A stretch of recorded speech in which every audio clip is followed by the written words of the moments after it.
Good evening. I'm Jessica Moore. And I'm Christine Johnson. We begin here at 5 with some breaking news. A Rockland County middle schooler accused of coercing students to send him sexually explicit pictures. 6 alleged victims have come forward at Fieldstone Middle School in Stony Point, and police warned there could be hundreds more.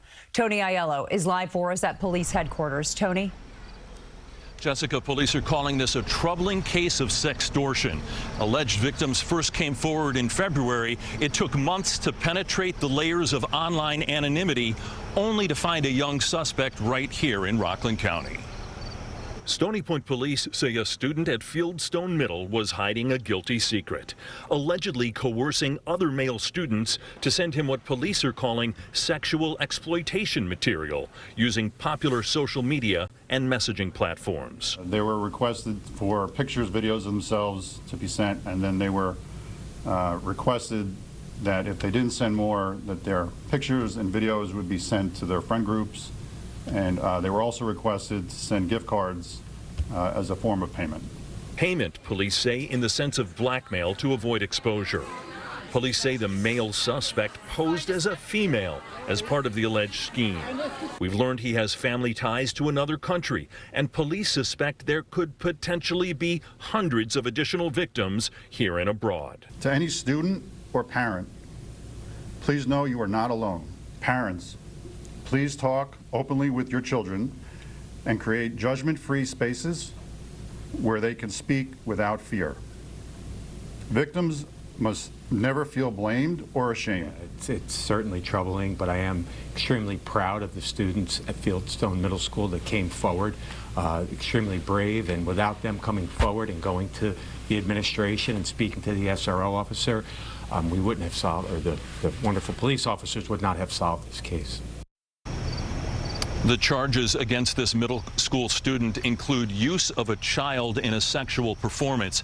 He is being prosecuted as a juvenile. He is not back in the school district this fall. Educators and law enforcement are planning a school community forum to talk about the dangers of sextortion.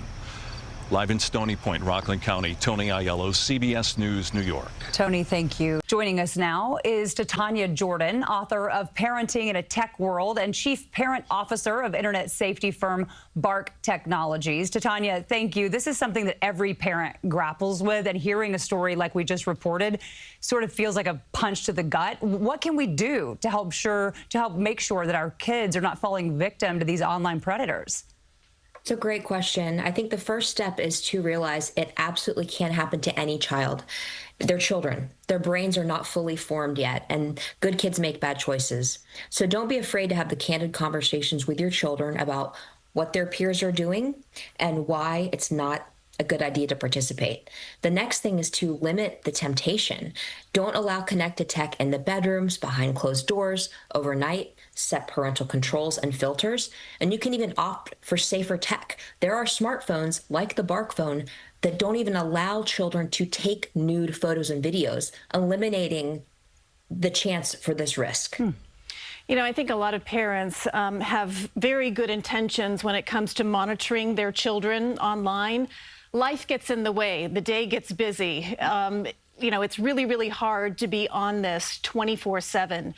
What other ways can parents help talk to their kids and also make sure that they aren't falling victim to these predators? Yeah, in addition to the right parental controls, which are always changing, safer tech, candid conversations, limiting where tech is accessible. It's just helping to remove the stigma and shame, letting your children know you're a safe place to come to. You're not going to freak out. Your first course of action isn't going to be to punish them or yell at them. It's to let them know you understand the temptations that their generation is facing. You understand that there's a lot of pressure, but you are there to help them navigate, to say no, and if, God forbid, they have sent photos or videos, here's how to get them taken down. Here's how to report them, and here's how to prevent the spread of that media, which, by the way, your local Internet Crimes Against Children unit can help with that. Also, NCMEC, the National Center for Missing and Exploited Children, has websites that can help with this as well. Titania Jordan, great advice there. I love the fact about making a deal with your kids to say, hey, you're not going to get grounded, you're not in trouble, just tell me the truth, right? That's great advice. Thanks for joining us. Thank you. And we will continue to follow the latest developments in the Rockland County case. Updates will be posted on air, online, and on our CBS News app.